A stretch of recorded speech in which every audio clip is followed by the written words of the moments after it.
Dentro del psicoanálisis, decimos que lo reprimido se encuentra en el estado de lo inconsciente y podemos ofrecer buenas pruebas de que aún así es capaz de exteriorizar los efectos, incluidos los que finalmente alcanzan la conciencia.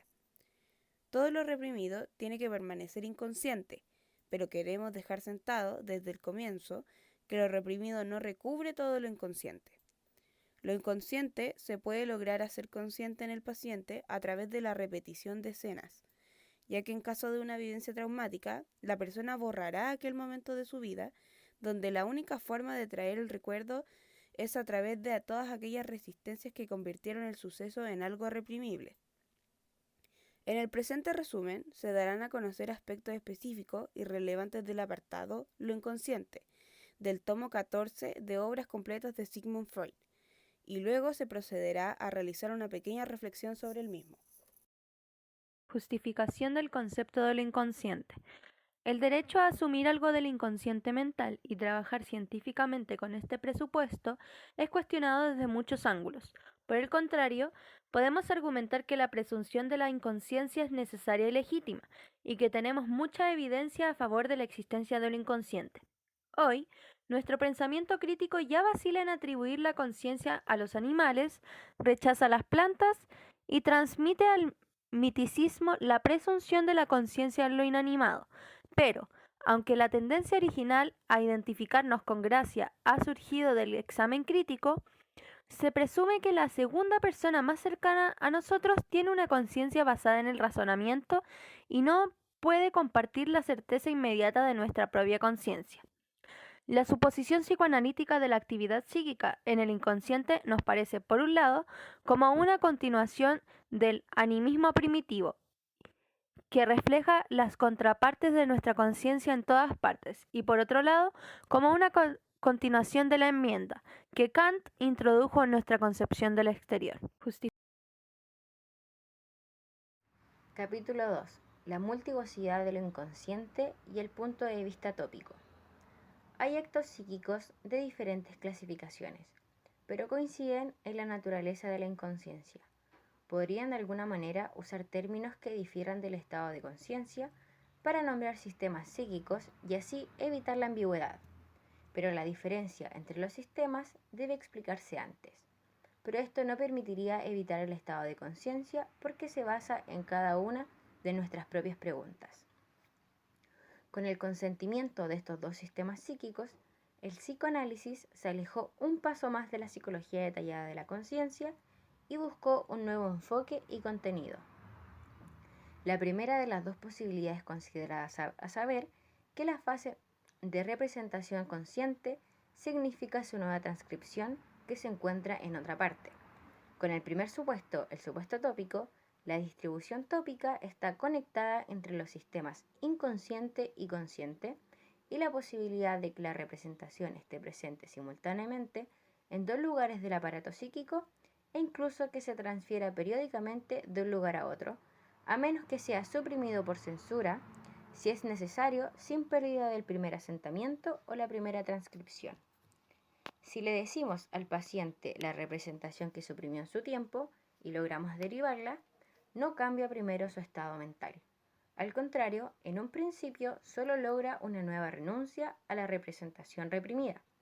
De hecho, la represión no será abolida hasta que la representación consciente, tras superar la resistencia, entre en contacto con la huella de la memoria inconsciente. El éxito solo se logra si la especie es consciente. Capítulo 3. Sentimientos inconscientes. Se considera que el contraste entre el consciente y el inconsciente no tiene nada que ver con la motivación. Solo podemos aludir a un movimiento instintivo cuya agencia es inconsciente, ya que no se tiene en cuenta otra cosa. En primer lugar, puede suceder que se perciba un movimiento de emoción o sentimiento, pero falso. Por la supresión de su verdadero agente, se ve obligada a asociarse con otro agente, y así la conciencia lo tiene exteriorizando al agente. Cuando restauramos el acoplamiento correcto, llamamos inconsciente al movimiento emocional original, aunque ese efecto nunca es el caso, ya que solo su representación debería haber mostrado la supresión. También sabemos que la inhibición de la influencia es el principal objetivo de la represión, y su trabajo no se realiza cuando no se alcanza. Estábamos particularmente interesados en descubrir que la represión puede incluso inhibir la conversión del movimiento instintivo en expresión de influencia. Esta constatación nos muestra que el sistema consciente a menudo controla las emociones, así como el acceso a la peristálisis y potencia el valor de la represión, pues revela que no solo restringe la conciencia, sino que también se desarrolla la influencia y el inicio de la acción muscular. Sin embargo, existe una diferencia innegable en la relación del sistema dominante con las dos descargas cercanas. La importancia del sistema consciente para el enfoque de la separación de efectos y acciones también nos permite comprender el papel de los agentes sustitutos en el desarrollo de la enfermedad. Hemos afirmado que en la contención hay un divorcio entre su influencia y su representación, por lo que ambos llegan a destinos separados. Tópica y dinámica de la represión. Al inicio del apartado, Freud dice: la represión en lo esencial es un proceso que se cumple sobre representaciones en la frontera del sistema inconsciente y preconsciente, por lo que propone describir y analizar dicho proceso más a fondo. Lo primero que se indica es que debe tratarse de una sustracción de investidura. La representación reprimida sigue teniendo capacidad de acción. Esto quiere decir que no ha desaparecido por completo. De hecho, solo desaparece de lo consciente y de lo preconsciente, pero al estar reprimida en el inconsciente, esto nos da a conocer que la investidura sigue siendo inconsciente. Entonces, se considera que la represión propiamente dicha entra en la pista de que la investidura se le tiene que haber sustraído como consecuencia del proceso represivo. La investidura que se le sustrajo a una represión que fue reprimida ha de ser investidura preconsciente o investidura consciente. La llamada represión secundaria es la metáfora y siempre involucra el retorno de lo reprimido, mediante el cual el significante elidido reaparece enmascarado en diferentes formaciones del inconsciente. La represión secundaria y el entorno de lo reprimido son una y la misma cosa. La contrainvestidura es el mecanismo de la represión primordial, ya que es lo que representa el gasto permanente de energía y es lo que garantiza su permanencia. La metapsicología es una descripción de un proceso psíquico en aspectos dinámicos, tópicos y económicos. Dentro del texto se presenta la descripción metapsicológica del proceso de la represión en 3 neurosis de transferencia. En la histeria de angustia están las 3 fases. La primera, angustia, se representa sin tener razón exacta, surge sin saber ante qué. En la segunda fase, la represión debe inhibir el desarrollo de angustia que parte del sustituto. Este proceso solo protege las contraexcitaciones que apuntan a las representaciones sustitutivas desde afuera. Por último, en la tercera fase, el consciente se protege de la activación de la representación sustitutiva a través de la contrainvestidura de su entorno. Por otro lado, el yo se comporta como si la angustia lo amenaza desde la percepción y no es una moción pulsional.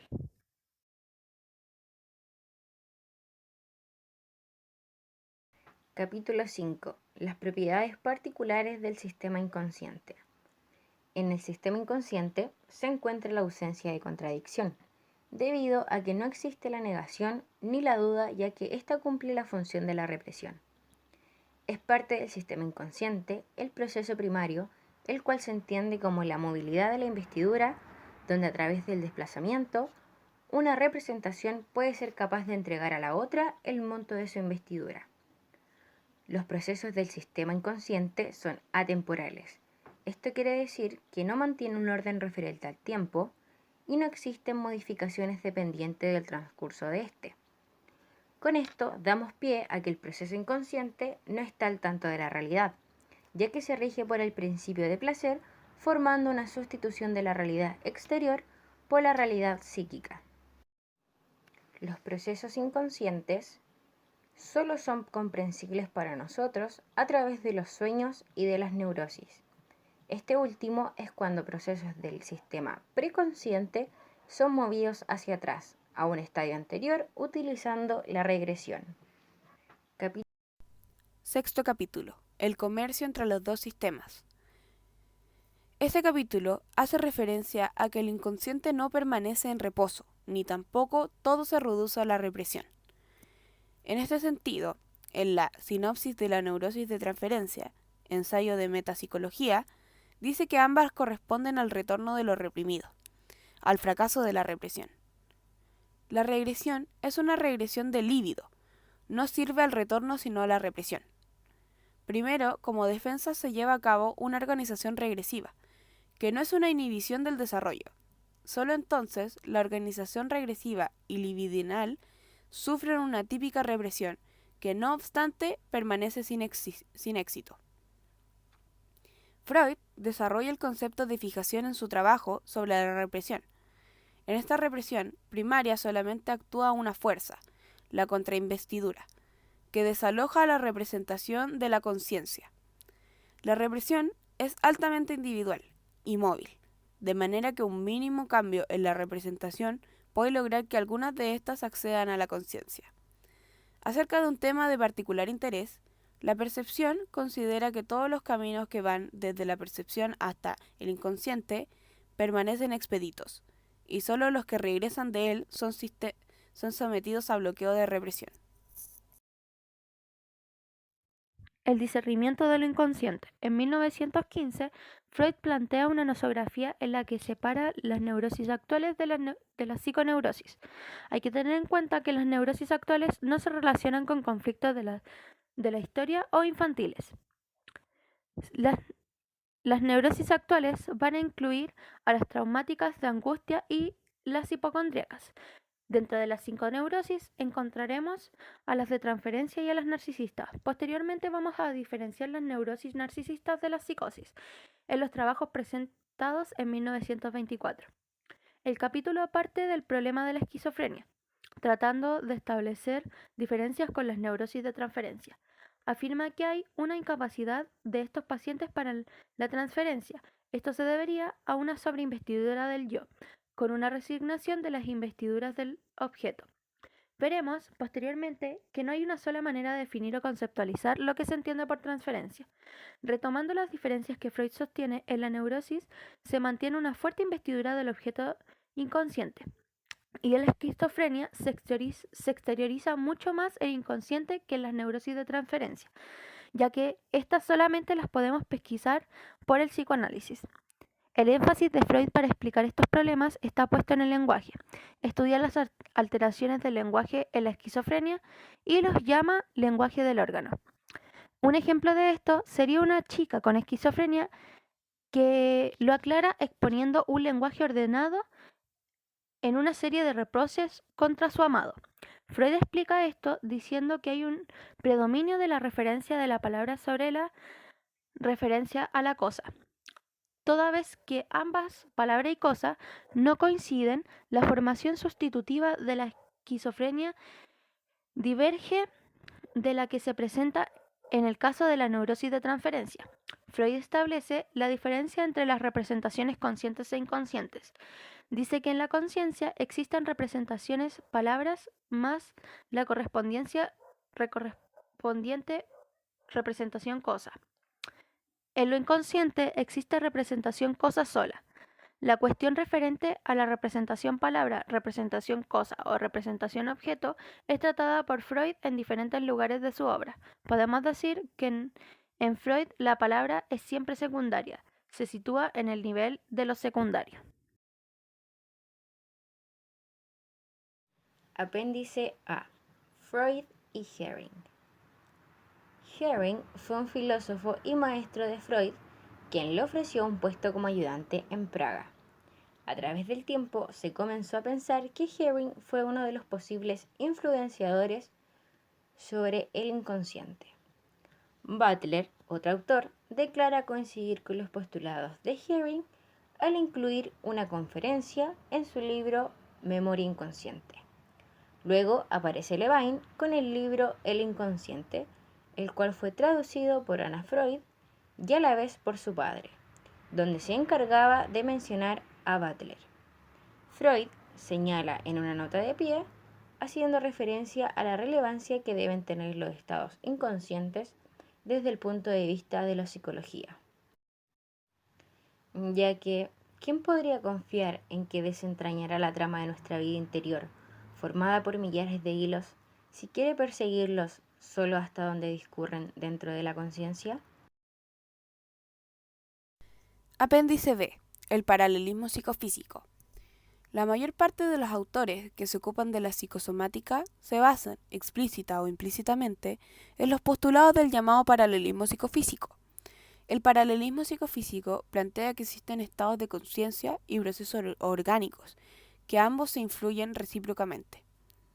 Desde este punto de vista, todo lo que llamamos psicológico aparece como el resultado del funcionamiento de un aparato mental, vinculado específicamente a la existencia del cerebro, que el paralelismo considera órgano corporal y escenario de nuestra vida anímica. Quienes a partir de estas premisas pretenden construir una psicosomática psicoanalítica insertarán, dentro de este esquema, al psiquismo inconsciente e introducirán la idea de psicogénesis de algunos trastornos somáticos y de la somatogénesis de algunas perturbaciones psíquicas. Sin embargo, como veremos luego, una psicosomática que parte del paralelismo psicofísico es antipsicoanalítica, porque contraría los principios fundamentales del psicoanálisis y porque malentiende y mutila al concepto psicoanalítico de psiquismo inconsciente. Forma parte de la tesis del paralelismo psicofísico el sostener que no todos los procesos somáticos arrojan signos de su existencia al aparato mental. Estoy utilizando aquí un lenguaje que Freud usó ya en 1900, cuando, ocupándose de la interpretación de los sueños, tuvo necesidad de oponerse a la idea, entonces predominante, de los sueños constituían el producto de una actividad neuronal desordenada, propia de las horas de reposo, que se anuncian mediante tales signos en el aparato psíquico. Apéndice C. Palabra y cosa. El último capítulo del artículo de Freud sobre el inconsciente parece tener sus raíces en su primera monografía sobre afasia. Hay que tener en cuenta que aprendemos a hablar tan pronto como asociamos una imagen de audio del habla con el sentimiento innato del habla. Tiene la representación motora del lenguaje, de modo que desde el punto de vista motor de la palabra, se ordena dos veces para nosotros. Desde los dos elementos imperativos, el primero, la representación de la inervación de la palabra, parece tener el menor valor psicológico y su intervención como factor psíquico, en general, sigue siendo cuestionable. Luego, en el habla sintáctica, combinamos las palabras para dar a luz a la siguiente. Esperamos hasta que nos llegue la imagen sonora y la representación motora del lenguaje y luego aprendemos. Ahora, si tomamos al menos el significado de la palabra, tendremos en cuenta los nombres. En contraste, la representación de objetos es un complejo unificador de las diversas representaciones visuales, acústicas, táctiles, sinestéticas y de otro tipo. Sabemos para la filosofía que la representación del objeto no contiene nada más que eso, y que cada impresión sensorial de una cosa a favor de varias propiedades surge solo como resultado de contar. Una de las impresiones sensoriales que obtenemos de un objeto en el mundo reconoce la posibilidad de una gama más amplia de nuevas impresiones dentro de la misma cadena de asociaciones. El objeto representación se nos aparece entonces como algo no cerrado e improbable, mientras que la palabra presentación nos parece como algo cerrado, aunque abierto a la expansión. Tomando en cuenta lo descrito antes, podemos decir que el inconsciente, a pesar de ser algo intangible, nos ayuda a entender diferentes procedimientos mentales a través de diversas terapias y estrategias. También nos permite describir cómo se producen algunos trastornos e interpretar situaciones presentes en nuestro vivir, ya sea a través de sueños vividos o en momentos traumáticos reprimidos en lo cotidiano. Llegar al contenido del inconsciente nos ayuda a descubrir los representantes psíquicos de las pulsiones, permitiendo así al terapeuta redirigir cierta información e interpretarla para llegar a un diagnóstico certero. Trabajar el inconsciente es necesario y útil al momento de presentar constantes molestias que van fuera de lo biológico, ya que al intentar exteriorizar lo reprimido, el inconsciente busca hacer presencia a través de síntomas físicos, los cuales al principio pareciera que no tienen una explicación coherente, pero al ser ligados con procesos traumáticos anteriores, les podemos dar origen en el inconsciente. El inconsciente es un concepto que casi todos mencionamos alguna vez, pero del que no siempre conocemos su verdadero significado. ni las profundas implicaciones que conlleva. En términos coloquiales, decimos que todo lo que hacemos es inconsciente o irresponsablemente inconsciente. Sin embargo, en psicoanálisis este concepto va más allá. Se define como una estructura mental que puede contener el contenido de la conciencia reprimida y determinar ciertos comportamientos. El inconsciente es ese submundo extraño que se revela a través de los sueños, lapsus o actos fallidos. Freud dijo una vez que el inconsciente es el círculo más grande que incluye dentro de sí el círculo más pequeño del consciente. Todo consciente tiene su paso preliminar en el inconsciente, mientras que el inconsciente puede detenerse con este paso y todavía reclamar el pleno valor como actividad psíquica. Con esto nos da a entender que el inconsciente es algo más que profundo y complejo y tiene un trasfondo incomprensible, el cual, a pesar de que esté en constante investigación, nunca se logrará saber qué es en realidad. Todo esto nos lleva a pensar en que cada cosa que maquinemos en nuestra mente y en el día a día puede ser un pensamiento inconsciente que se volvió consciente, o que cualquier cosa que vivimos o experimentamos puede haber quedado reprimido en nuestro inconsciente, y en este instante está intentando salir de él o simplemente se quedará ahí esperando el momento para volver a nuestra conciencia o pasar por ella. En conclusión, consideramos que el inconsciente aún no ha sido explorado en su totalidad y que, como mencionamos en el título de este resumen, es un lugar oscuro en el cual se esconden nuestros mayores pensamientos perdidos. También, metafóricamente, lo podemos llamar un océano en calma, pero cuando éste se pone turbulento, los pensamientos escapan igual como las olas rompiendo en el roquerío.